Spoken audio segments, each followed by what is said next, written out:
করার পদ্ধতি হলো, আপনার গোসল ফরজ হলে বাথরুমে গোসলখানায় গিয়ে সর্বপ্রথম আপনার শরীরের যে জায়গায় নাপাক লাগছে বা কাপড়ের যে জায়গায় নাপাক লাগছে সেই জায়গাটা কি করা, পরিষ্কার করে নেওয়া আগে। যদি আপনার জায়গাটা চিহ্নিত থাকে যে এই জায়গাটা নাপাক লাগছে, ওই জায়গাটা ধুয়ে ফেলান। এরপরে নামাজের জন্য যেভাবে আমি অজু করছি সেভাবে অজু করা।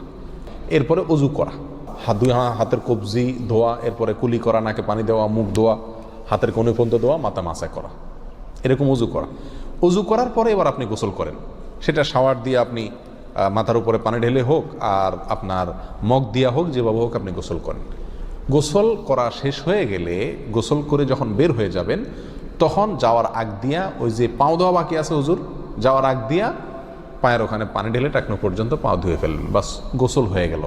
এই ভিতরে আপনার শরীরের প্রতিটি অঙ্গের প্রতিটি জায়গায় পানি পৌঁছানোর চেষ্টা করতে হবে। প্রকাশ্য অঙ্গ যেগুলো, নাভির প্যাচ থেকে নিয়ে